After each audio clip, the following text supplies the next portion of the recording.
우리는 지난 시간에 디테디오스라는 제목으로 가시떨기밭 태도를 어떻게 하면 제거할 수 있을 것인가에 대해서 말씀을 살펴보았습니다.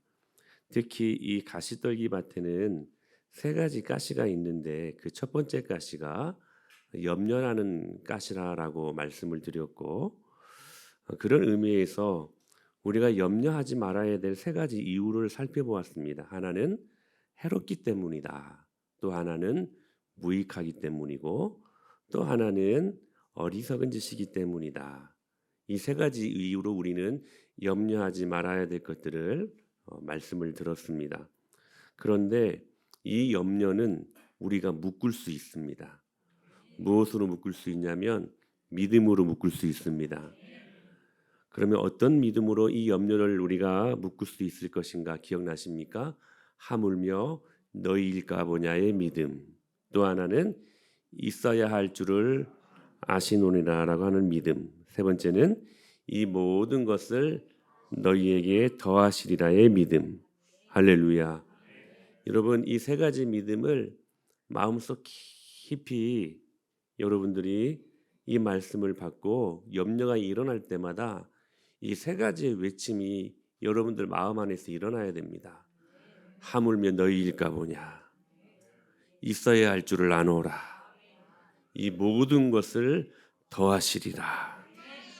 오늘은 그 염려에 대해서 우리가 염려하지 말아야 될 이유에 대해 더 깊이 한번 특별히 시편 23편 1절 말씀을 통하여 우리가 살펴보고자 합니다.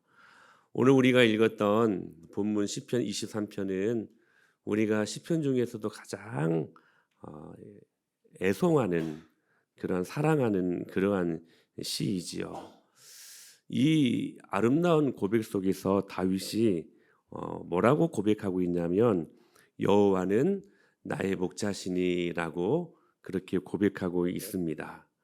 여호와는 나의 목자시니 내게 부족함이 없으리로다. 왜 다윗은 하나님은 나의 목자시니라고 그렇게 말씀하지 않고 왜 여호와는 나의 목자시니라고 그렇게 말하고 있을까요? 사실 이 문제는 우리가 이 시편 23편을 풀어가는 아주 중요한 열쇠가 되는데, 우리는 여호와라는 이름을 들을 때 출애굽기 6장을 떠올리게 될 것입니다. 하나님께서 모세에게 나타나셔서 출애굽을 주도할 하나님이 자신이 누구신지를 다음과 같이 그렇게 소개하고 있었지요. 시작. 하나님이 모세에게 말씀하여 이르시되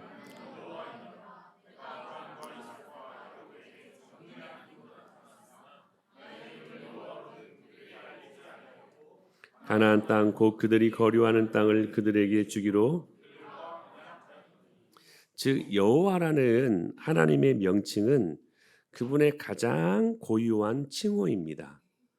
이 이름은 누구에게도 의존하지 아니하며 홀로 스스로 자존하시는 분이시다. 그리고 이 이름은 전능하시다라는 이름의 뜻을 담고 있는 호칭입니다. 즉 하나님은 스스로 절대 자존하시고 그리고 그 주님은 절대 전능하신 하나님이시다. 사랑하는 여러분, 우리가 믿는 아버지 하나님은 여호와 하나님이십니다. 우리가 그분의 자녀라고 한다면 우리가 그 아버지가 누구신지를 그 자녀된 도리로서 알아야 되지 않겠습니까? 근데 그 아버지가 누군 줄 모르고 살아간다면 그건 자녀로서의 도리가 아니겠지요. 여러분, 우리가 믿는 아버지 하나님은 여호와 하나님이십니다. 하나님은 강활하십니다. 하나님은 전능하십니다. 하나님은 말로 표현할 수 없는 크신 분이십니다. 과연 인간의 언어로 그분의 광활하심과 그분의 전능하심과 그분의 크심을 어떻게 설명이 가능할까? 여러분, 과학적으로도 보면 누구도 이 우주가 얼마나 큰지 정확히 아는 사람들이 없다고 합니다. 과학자들이 이 우주의 크기를 대략적으로 추정하기로는 저 우주 저 끝에서 이 끝이 빛이 약 150억 년을 달려가야 하는 거리라고 우주의 크기를 이야기합니다. 150억 년. 그러니까 여러분, 이 우주는 우리의 언어로 해석할 수 없고 우리의 언어로 견줄 수 없는 광활한 곳입니다. 최근에 몇몇 과학자들이 이 우주의 끝을 가늠하는 것은 무의미한 일이라고 결론 내린 적도 있다고 합니다. 왜냐하면 지금도 우주의 모든 부분들이 계속해서 폭발을 일으키면서 1초당 2000km씩 확장되고 있기 때문에 이런 이론이 일어나고 있다고 합니다. 또한 측정 불가한 우주가 셀 수 없이 많다는 멀티 유니버스라는 이론도 나온다고 합니다. 그러니까 우주를 우리가 의논하고 우주를 이야기할 때 어마어마하다는 그 말로 대신할 수 없다는 것이죠. 그러니까 수억 년의 시간도 영원하신 하나님 보시기에는 순간에 지나지 않는 것처럼 우주의 공간이 아무리 무한해 보여도 무한하신 하나님에게는 그 공간은 없는 것이나 마찬가지입니다. 하나님은 그렇게 크신 분이십니다. 그 끝없는 광활한 우주에 비교할 때에 우리 주님은 그 우주를 말씀 한마디로 창조하셨잖아요. 그러니까 아무리 우주가 무한하고 광활하다 할지라도 하나님에 비하면 그것조차도 아무것도 아니라는 사실입니다. 그렇게 무한한 우주 공간에 흩어져 있는 수많은 별들 중에 우리의 육안으로 확인할 수 있는 별이 한 6,000개 정도 된다고 합니다. 그 별들이 밤하늘을 빼곡히 채우고 있는 것이죠. 하지만 그 별들 사이의 거리는 우리의 상상을 초월합니다. 가깝게는 몇 광년, 멀게는 몇 억광년의 거리에 있는 별들이 우리의 눈에 보이기에는 아주 가까이 사이좋게 친구처럼 반짝이고 있는 것처럼 보인다는 것이죠. 태양 주위를 돌고 있는 행성들, 수성, 금성, 지구, 화성, 목성, 토성, 천왕성, 해왕성, 명왕성 중에 아주 작은 별에 지나지 않는 이 지구, 그곳에 저와 여러분들이 살고 있다는 사실입니다. 영원과 무한 사이에서 한 시점과 한 공간을 차지하고 사는 존재가 바로 저와 여러분들이라는 사실입니다. 인간은 이 무한한 우주 가운데 셀 수 없이 많은 별들 중 하나에 잠시 살다가 점 하나도 제대로 찍지 못하고 지나가는 존재가 저와 여러분이라는 존재인 것입니다. 그러므로 그 우주의 무한한 시간 전과 시간 이후의 영원성을 한번 살펴보십시오. 혹 두려움이 엄습해 오지 않습니까? 그러나 성경은 그 위대한 우주의 기원에 대하여 첫 장, 성경 첫 권에서 그것도 1절에서 이렇게 단순하게 설득하지 않고 선포합니다. 태초에 하나님이 천지를 창조하시니라. 이 말씀 한마디로 온 우주의 기원이 설명이 되는 거예요. 지금도 많은 과학자들이 이것을 못 풀어가지고 그렇게 헤매고 있다고 합니다. 우주를 연구해 보면 분명히 기원이 있어야 돼. 그들이 생각하는 것처럼 우연히 진화돼서 이루어지는 것이 아니라는 거예요. 그 처음을 찾아 들어가다 보면 분명히 기원이 있어야, 출발이 있어야 이 우주가 설명이 된다는 거예요. 그러니까 무신론자들, 이 과학자들이 이것 때문에 헤매는 거예요. 이걸 인정 안 할 수는 없고, 인정하자니 무신론자를 포기해야 되고, 그래서 수많은 무신론자들이 한울 수 없이 이것을 포기하고 창조론, 즉 하나님이 이 땅을 그리고 온 우주를 만드셨다라는 것을 지금은 고백할 수 없게 되었다라는 그러한 과학적인 추세를 지금 이야기하고 있습니다. 사랑하는 여러분, 기원은 분명합니다. 태초에 하나님이 천지를 창조하시니라. 지금 다윗이 지금 자신의 신앙 고백 속에서 불러드리고 있는 하나님이 바로 이 위대한 여호와 하나님, 온 우주에 광활하시고, 아니 우주가 하나님을 담기 어렵습니다. 그만큼 광활하신 하나님이 바로 다윗의 하나님이다. 그 하나님을 지금 자신의 인생과 관계하고 계시는 그런 하나님으로 부르고 있다는 사실입니다. 사랑하는 여러분, 삶이 힘들고 어려울 때 잠시 시간을 내어서 하늘을 바라보시면서 하나님의 그 광활하심을 묵상해 보시기를 바랍니다. 하나님이 커 보이면 세상이 작고요.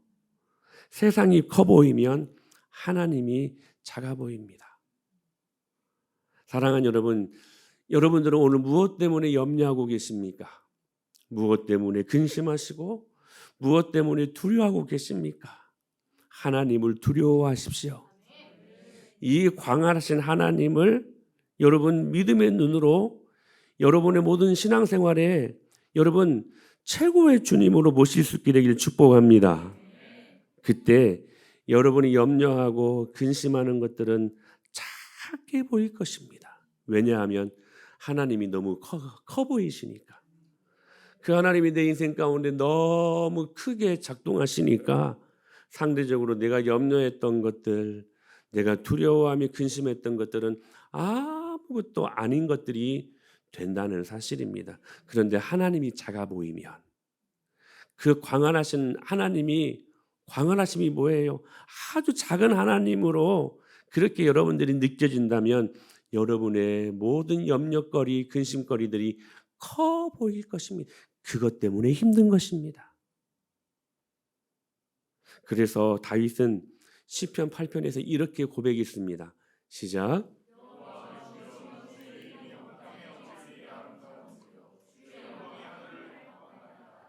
주의 손가락으로 만드신 주의 하늘과 주께서 베풀어 두신 달과 별들을 내가 보니 사람이 무엇이가에 인자가 무엇이기에 주께서 그를 돌보시나이까.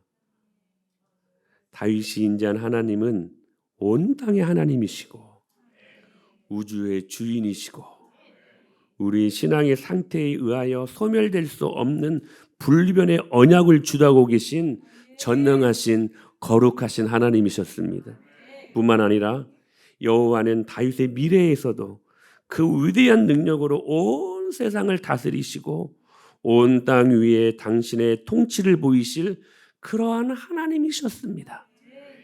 그래서 다윗은 지금 사망의 음침한 골짜기를 지나고 해를 두려워할 것밖에 없는 그 인생의 모든 남은 여정 속에서도 어찌 보면 염려투성이요 두려워할 것밖에 없는 그들의 인생이었지만 그는 더 이상 그것 때문에 염려하지 않고 오히려 내 평생의 주의 선하심과 인자하심이 반드시 나를 따르리니 내가 여호와의 집에 영원히 거하리로다. 이 멋진 믿음의 고백을 할 수 있는 것 아니었겠습니까? 다윗은 적어도 염려하지 않았던 인생이었던 것 같아요. 디테디오스, 정말로 염려에서 해방된 인생이었던 것 같습니다. 왜 그렇습니까? 그가 믿고 있었던, 신뢰했던 하나님 아버지가 여호와 하나님 아버지셨기 때문에. 사실 우리의 삶 속에서 경험되는 모든 공고함과 모든 고통의 원인은 궁극적으로 하나님이 누구신지를 모르는 무지에서 비롯되는 것입니다. 하나님을 그래서 아는 것만큼 우리는 염려할 수 없습니다. 그러나 하나님을 모르는 것만큼 우리는 염려하게 됩니다. 여러분들이 염려하지 않기를 원하시지 않습니까? 염려하지 않고 염려에서 해방된 인생을 살고 싶지 않습니까? 그 방법을 주님께서 오늘 말씀하시는 거예요. 여호와 하나님을 너희들이 알아야 된다. 다윗은 아는 것만큼 염려하지 않았어요. 인생의 염려가 어디에서 온다고요? 주님을 모르는 데서 온다는 사실이에요. 여호와가 누구신지를 알고 그리스도가 어떤 분이신지를 깨닫게 되는 곳에는 언제나 자유와 기쁨과 그리고 여러분 그 안에 능력이 생깁니다. 즉 하나님의 위대하심과 그분의 탁월한 영광을 묵상하는 것은 성도인 우리에게 헤아릴 수 없는 위로와 헤아릴 수 없는 능력을 가져다 준다는 사실이에요. 그러므로 그분이 우리를 위해 행하신 일과 그 일을 통해서 하나님 당신이 누구신지를 보여주는 것이 성경 속에 가득함에도 불구하고 우리들이 먹고 사는 방법을 체득하기 위해 애쓰는 것만큼 여호와 하나님을 우리가 알기 위해 힘쓰지 않는다면 그게 죄입니다. 그게 죄입니다. 어찌 보면 가장 무서운 죄라고 말할 수 있을 것입니다. 여러분 상식적으로 한번 생각해 보십시오. 어느 한 가정에 아버지와 아들이 있습니다. 그러면 그 관계가 부자 관계가 진짜 부자 관계가 되어야 되려면 아버지는 아들을 알아야 되고 아들은 아버지를 잘 알아야 되지 않겠습니까? 아버지가 아들을 남의 자식처럼 보고 아들은 아버지를 너무 아버지처럼 여기고 한 가정 안에서 서로 눈도 마주치지 않고 서로 말도 하지 않고 우리 아빠가 뭘 좋아할까? 우리 아들이 뭘 좋아할까? 그걸 알지 못하고 그냥 밥만 먹고 잠만 잔다고 해서 그게 가족이겠습니까? 사랑하는 여러분, 우리는 그분을 사랑하는 자녀들 아닙니까? 그렇다면 우리는 우리 아버지 하나님을 알아야 됩니다. 그래서 호세아 4장 6절에서 이렇게 말씀하셨습니다. 시작. 내 백성이 지식이 없으므로 망하는도다. 네가 지식을 버렸으니 나도 너를 버려 내 제사장이 되지 못하게 할 것이라.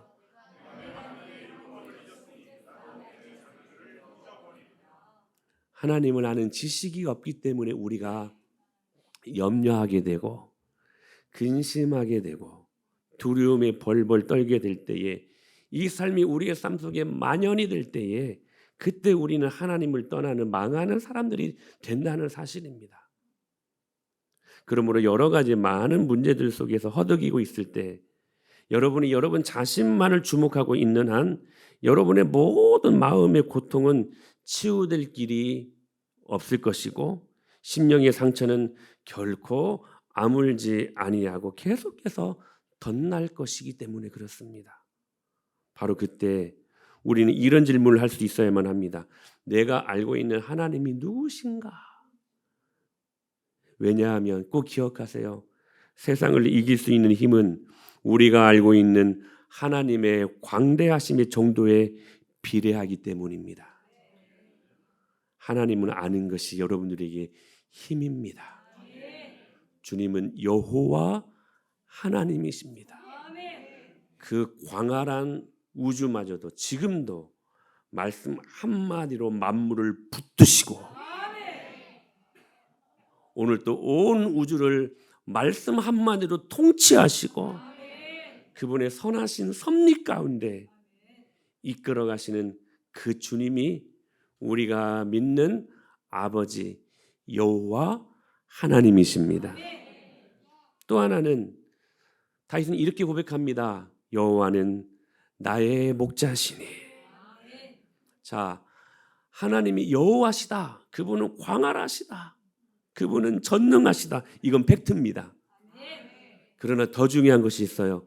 그 팩트가 우리 지난주에 말씀을 살폈었지요. 오늘 나의 메시지가 되어야 됩니다. 여러분 여호와 하나님이 오늘 나의 목자가 되어야만 합니다. 여러분 마태복음도 필요하고 마가복음도 필요하고 누가복음, 요한복음도 필요하지만 더 중요한 복음이 있어요. 나의 복음이 필요해요. 할렐루야. 우리는 이 사복음서로 예수님을 알게 되지만 그러나 더 중요한 게 있어요. 그 복음이 오늘 나의 복음이 되어야 된다는 것. 오늘 나의 메시지가 되어야 된다는 사실들. 그런 광대하신 하나님을 다윗은 지금 나의 목자라고 개인적인 신앙의 고백으로 삼고 있었던 것입니다. 사실 구약의 관점으로 보면 이런 다윗의 고백은 어불성설입니다. 말이 안 되는 것이었습니다. 어찌 그 광활하신 하나님을 일개 작은 목동에 불과한 그런 다윗의 목자라고 말할 수 있을까? 그 광활하신 하나님을. 근데 여러분 기억하십시오. 하나님 이것을 허용하십니다. 저와 여러분들의 하나님이라는 것을 허용하시는 하나님이세요. 진짜 어떻게 여호와를 그 위대하신 우주의 하나님을 버러지 같은 지푸라기 같은 자신의 사소한 인생의 목자로 그 광활하신 하나님을 불러 올 수 있다는 말인가? 여기에서 우리는 아주 중요한 진리 하나를 발견하게 됩니다. 참된 신앙은 우리가 얼마나 오랫동안 종교 생활에 익숙해져 있는 삶에 의하여 그렇게 좌우되지 않고 오래도록 교회를 다닌 경력은 그리 중요하지 않다는 것입니다. 중요한 것은 오늘 내가 하나님이 누구신지를 알고 그렇게 알게 된 말을 하나님과의 인격적인 만남을 통해서 그 다음이 중요해요. 개인적으로 체험하는 것이라는 거예요. 다윗은 하나님에 대해서 많이 듣고 또 배웠을 것입니다. 하지만 다윗의 입술을 통해 지금 나의 목자라고 여호와 하나님을 고백하고 있었다는 사실입니다. 팩트가 메시지로 경험되어지는 순간입니다. 그의 영혼과 삶 속에서 체험된, 듣던, 그냥 알고 있었던 지식의 하나님이 아니라 그 영혼과 삶 속에서 체험하고 있는 하나님이셨다라는 사실입니다. 왜 이런 고백이 나올 수 있었을까요? 한 가지입니다. 다윗 자신을 그 하나님의 양으로 본 것입니다. 다윗 자신을 양으로 봤어요. 양으로. 여러분, 양이 어떤 존재라고요? 혼자서는 결코 살아갈 수 없는 존재입니다. 빠른 발걸음도 없고요. 날카로운 송곳니도 없고요. 여러분 호랑이나 사자 같은 거 보십시오. 송곳니가요 한 10cm가 넘는다고 합니다. 그래서 여러분 그냥 입을 벌려서 목덜미 다른 것들 목덜미 한번 제압해 버리면 꼼짝 못해요. 근데 양은 그런 송곳니도 없습니다. 하물며 인간들도 송곳니는 있지 않습니까? 그런 날카로운 송곳니도 없어요. 발톱도 없어요. 공격할 만한 무기가 없어요. 그러니까 왜 저와 여러분들을 양이라고 비유하고 있느냐? 양은 목자 없이는 살아갈 수 없는 존재라는 거예요. 그래서 저와 여러분들을 양으로 비유하고 있는 것입니다. 누군가의 도움을 절대적으로 필요하는 그러한 존재인데 바로 이 양은 절대적으로 목자가 필요한 그러한 특징을 갖고 있다는 사실입니다. 그래서 그 목자의 돌봄의 그늘 아래에서 살아갈 존재가 저와 여러분들이라는 사실들을 분명하게 말씀하고 있는 것입니다. 그래서 다윗은 그렇게 고백하고 있는 것입니다. 여호와는 나의 목자시니. 이 표현은 바꾸어 말하면 무슨 말이에요? 하나님이 내가 하나님의 양이라는 말이죠. 다시요. 여호와는 나의 목자시니 이렇게 고백하고 있는 데에는 여호와 하나님, 그 광활하신 하나님이 그 하나님의 영광을 따라 살아가야 될 내가 그분의 양이다 라고 하는 것을 고백하고 있는 말씀인 것입니다. 혼자서는 걸어갈 수 없는 길을 안심하고 걸어갈 수 있는 이유는 여러분 기억하십시오. 바로 목자의 음성이 있기 때문입니다. 그래서 저와 여러분들은 양입니다. 우리 여호와 하나님은 우리의 목자이십니다. 양은 아무것도 할 수 없습니다. 이 고백 때문에 지금 하나님께서 이 다윗의 목자 되어 주셨다는 사실입니다.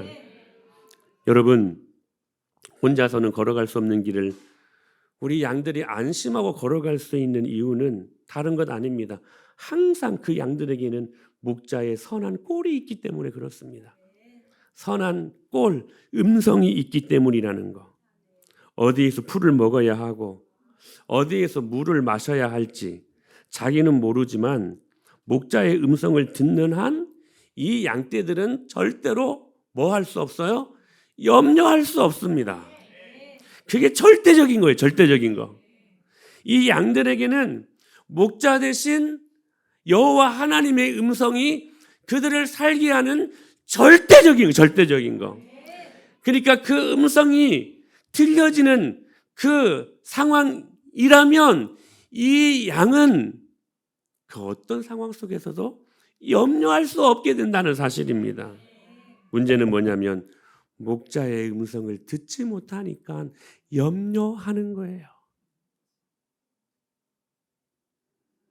목자의 음성이 그 신선한 꼴이 그 내면에 비춰지지 아니하니까 다른 걸로 채워야 되고 다른 걸로 다른 자원으로 하늘 자원이 아니라 땅의 자원으로 자신의 인생을 살아가려다 보니까 거기에서 염려가 일어나고 거기에서 두려움이 일어나고 거기에서 온갖 인생의 아픔들이 거기에서 다 기인하게 된다는 사실입니다. 사랑하는 여러분, 주님의 음성을 들으십시오. 여러분은 착한 양들이 되셔야만 합니다. 왜냐하면 우리 아버지 하나님이 우리의 착한 선한 목자이시기 때문에 그렇습니다.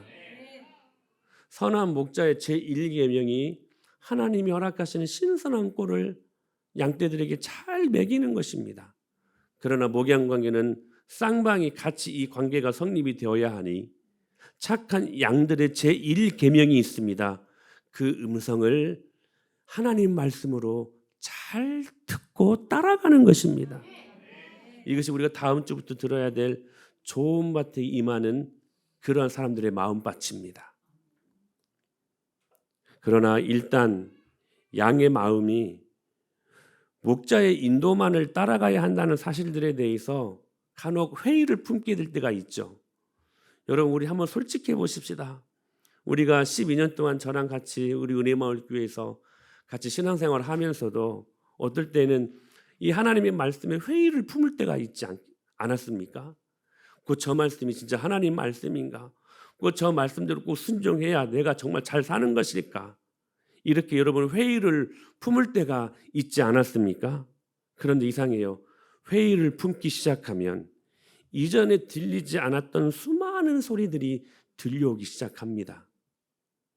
이전에는 목자의 음성만 들렸었는데 그 목자의 음성에 회의를 품기 시작하다 보면 이전에 들리지 않았던 수많은 소리들, 각종 풀벌레 소리, 들판을 돌아다니는 여러 짐승들의 소리가 마치 이렇게 말하는 것 같습니다. 얘들아, 이리로 와봐. 여기에는 먹을 것이 굉장히 많단다. 꼭 네가 따르는 그 목자의 인도를 따르며 걸어가는 것은 때로는 너무 지루한 일 아니겠니? 꼭 거기에만 방법이 있는 것 같다라고 착각하지 마. 목자를 떠나면 이전에 네가 경험하지 못한 더 놀라운 세계가 있단다. 이런 음성이 나도 모르게 귀를 뚫고 가슴을 뚫고 들어오면 양은 즉시 이제껏 목자와 함께 걸어온 그 복된 발걸음들이 갑자기 너무 단조롭다라고 생각하고 그 목양 관계를 끊으려고 합니다. 사랑하는 여러분, 12년 동안 저와 여러분들이 맺었던 목양 관계가 얼마나 아름다웠습니까? 많은 은혜가 있었고 많은 축복들이 있었고 많은 하나님이 주시는 유익들이 있지 않았습니까? 근데 어느 순간에 회의를 품기 시작하면 그 다른 것 다 까먹기 시작합니다. 다 까먹기 시작해요. 받았던 은혜도 까먹고 내가 누렸던 축복도 다 까먹고 계속해서 다른 풀벌레 소리, 짐승의 소리가 들려오기 시작합니다. 그래서 갑자기 너무 단조롭고 지루하게 여기지기 시작하면서 그동안 괜히 억압받아온 것 같은 느낌을 갖기 시작하면 이렇게 되면 그 양이 목자를 떠나 길을 잃어버린 양이 되는 것은 시간 문제일 것입니다. 혹 그렇게 교회는 나오지만 목자 없이 잃은 양처럼 살지는 않았습니까? 여전히 성경도 읽고 여전히 기도도 하고 주일 예배도 빠지지 않는데 하나님을 나의 목자라고 생각하지 못해서 때로 부담스러운 하나님의 개입에는 반색했던 나 혼자의 힘으로 세상을 씩씩하게 살아가려고 했던 여러분들의 모습들은 아니었는가 하는 것입니다. 성경은 그런 부류의 사람들을 잃어버린 양이라고 말합니다. 우리는 잃어버린 양을 저 세상에서 오늘 또 이 예배드리지 않고 세상을 즐기고 있는 저 불신자들을 우리는 잃어버린 영혼이라고 생각하는데 그렇지 않습니다. 잃어버린 영혼은 그리스도 안에 있는 자들입니다. 교회 안에서 오늘 또 그리스도인이라고 하면서도 목자 없이 혼자 살아보려고 하는 사람들을 우리는 잃어버린 양이라고 하는 것입니다. 그래서 예수님이 이렇게 말씀하셨거든요. 시작. 무리를 보시고 불쌍히 여기시니 이는 그들이 목자 없는 양과 같이 고생하며 기진함이라. 여러분, 우리들이 세상을 살면서 상처들을 많이 받고들 삽니다. 때로는 고의적으로 또는 본의 아니게 그렇게 상처를 주고 받고 그럽니다. 물론 상처는 우리를 참 많이 괴롭히지요. 힘듭니다. 그러나 우리가 그 상처 때문에 힘들어하고 아파하는 것은 상처 자체 때문이 아니라 여러분 기억하셔야 돼요. 그 상처를 능가하는 하나님의 사랑을 현재적으로 누리지 못하고 있기 때문에 그렇습니다. 즉 하나님의 사랑은 우리의 상처를 치유하기에 충분한 능력입니다. 여러분 아프다고 고만하세요.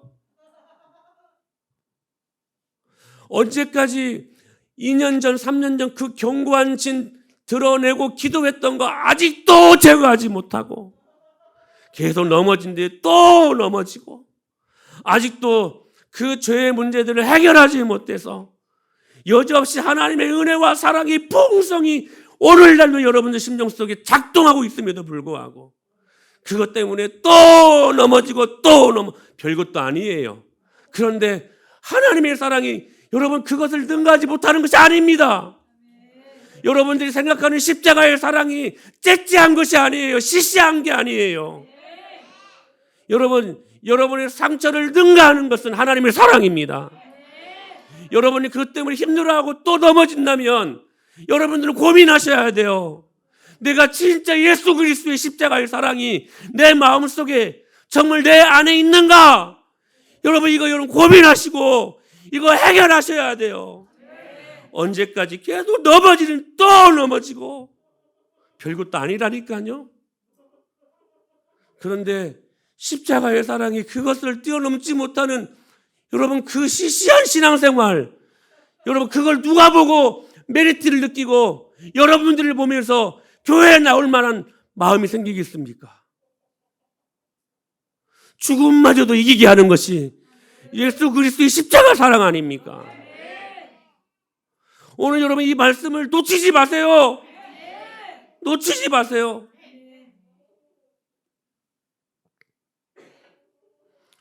오늘 또 우리의 영혼을 어루만지심이 다가오시는 그 목자 되신 하나님의 사랑을 충분히 받아들이고 있지 못하는 것이 우리의 고통의 원인이 되는 것이고 우리의 염려의 원인이 되는 것입니다.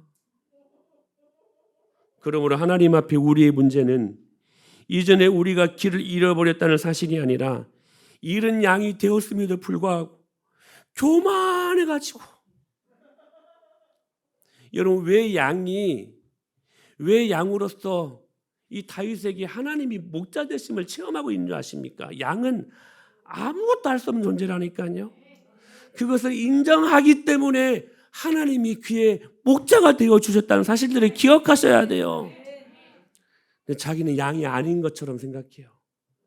교만해가지고 혼자의 힘으로도 씩씩하게 살아갈 수 있을 것 같은 착각 속에서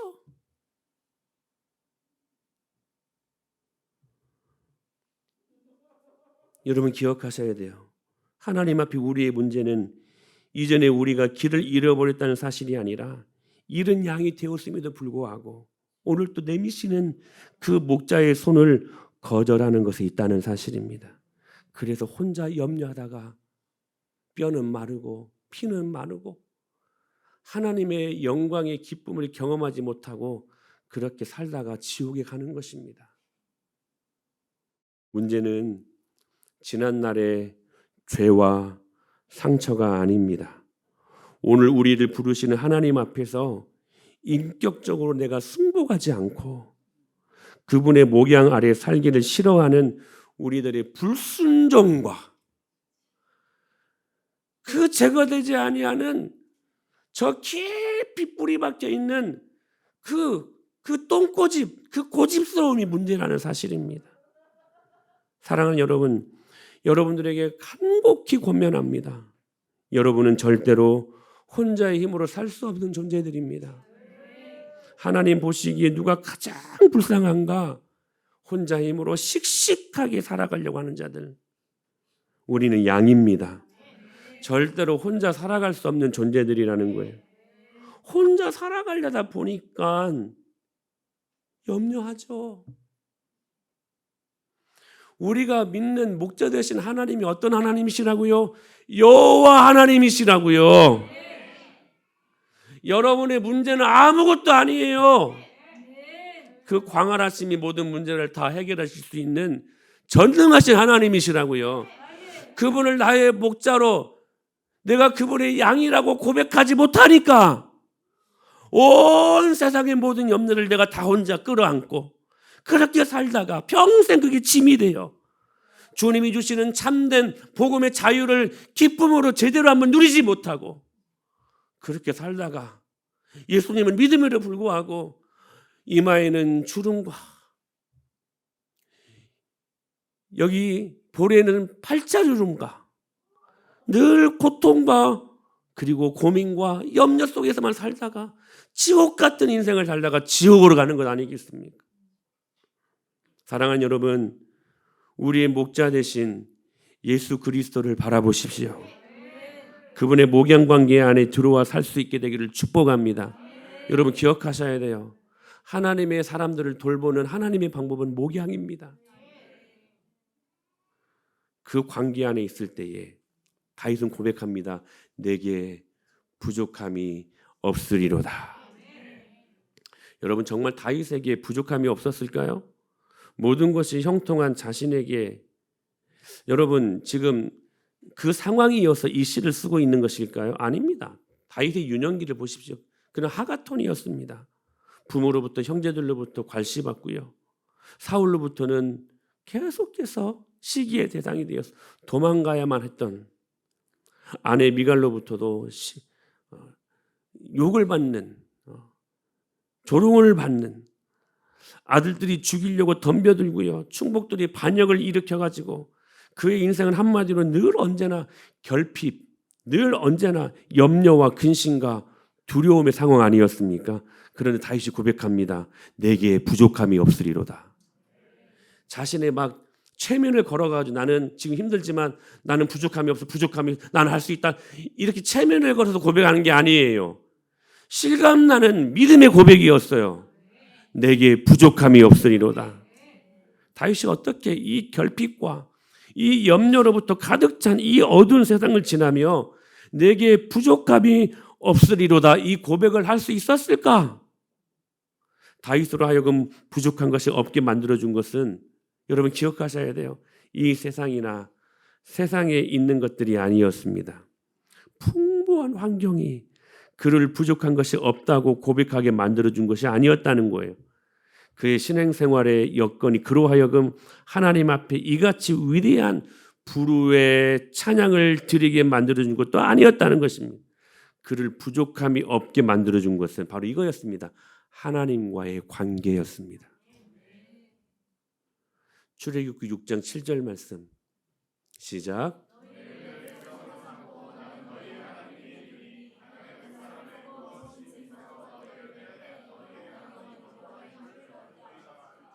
어떤 신앙생활의 조건도 아니었고요.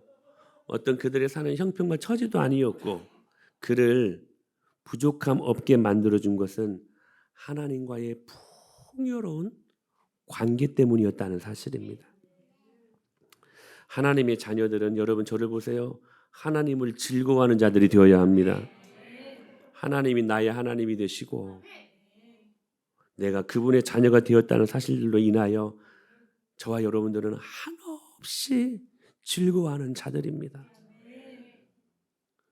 적당한 좀 초과해서 얻어지는 재물 때문이 아니고 여러분의 자녀들이 형통함으로 소위 잘 나가는 그러한 직장과 잘 나가는 어떤 그런 돈을 번다고 해서 그게 자랑거리가 그게 여러분 즐거움거리가 아니고 여러분 기억하셔야 돼요. 하나님이 나의 하나님이 되시고 내가 그분의 자녀가 되었다는 이 사실로 말미암아 우리는 한없이 즐거워하는 사람들이 되어야 한다는 사실입니다. 여러분 이 고백이 언감생심이 되면 안 됩니다. 제가 지금 하고 있는 이 말씀들이 여러분들에게 익숙하게 느껴지지 않는다면 여러분 회개하셔야 돼요. 지금 저 목사가 무슨 말을 하고 있다냐 이렇게 받아들인다면 여러분들은 정말 과연 예수님을 믿고 있는가를 정말 점검하셔야 돼요. 다시 말씀드립니다. 어떤 조건이 아니에요. 세상적인 어떤 기준이 아니에요. 우리를 부족함이 없게 만들어준 것은 하나님과의 관계 때문이어야 된다는 사실이에요. 뭐냐면 하나님이 나의 하나님이 되시고 하나님이 나의 아버지가 되시고 나는 그분의 자녀가 되었다는 그 사실로 말미암아 우리는 한없이 즐거워하는 사람들이 되어야 된다는 거예요. 그러므로 하나님을 목자로 여기고 하나님의 목양의 그늘 아래에 있는 것을 즐거워하며 오늘 또 하나님의 말씀을 이 설교를 통하여 여러분들이 들을 수 있다면 그분과 함께 신뢰 속에서 살아가는 하나님과의 관계가 그로 하여금 내게 부족함이 없으리로다. 이 고백을 하게 한다는 사실입니다. 사랑하는 여러분, 자신을 혼자서는 살아갈 수 없는 한없이 작고 여러분 교만하지 마세요. 한없이 초라하고 여러분 모든 은혜는 물이 아래로 흐르는 것처럼 모든 은혜는 낮아진 겸손한 자의 마음속에 흘러가게 되어 있습니다. 아무에게나 이 은혜가 다 들어가는 게 아니에요. 겸손하세요. 양이라고 고백하세요. 나는 아무것도 할 수 없는 존재라고. 그래서 하나님 여호와 하나님 당신이 나의 목자가 되어 주셔야만 합니다. 주님 앞에 간절히 요청하십시오. 그럼 여러분의 목자가 되어 주시는 분이십니다. 그러므로 목양관계 안에 들어와 하나님의 크신 사랑을 알고 그분의 인도를 받음으로 부족함이 없다는 사실들을 확인할 때 우리는 실로 그때 진짜 부유한 인생을 살게 된다는 사실입니다. 당연히 디테디오스 염려는 없어지고요. 하나님의 자녀로 이 어두운 흑암에 갇혀 있는 세상에서 승리하여 살아갈 수 있게 만들어주는 것은 결코 세상 안에 있지 않습니다. 또한 우리 안에도 있지 않습니다. 오직 하나님과의 관계로부터 주어지는 목자의 사랑, 바로 거기에 우리의 풍족함이 있다는 사실들. 그 목양관계의 사랑 속에서 우리는 환경과 상황에 상관없이 내게 부족함이 없습니다 라고 고백할 수 있는 것입니다. 더 이상 염려가 나를 지배하지 않고 디테리오스 염려에서 해방된 자로 내게 부족함이 없으리로다. 나는 그분의 양이고 그분은 나의 목자십니다. 그 하나님은 전능하신 하나님이십니다.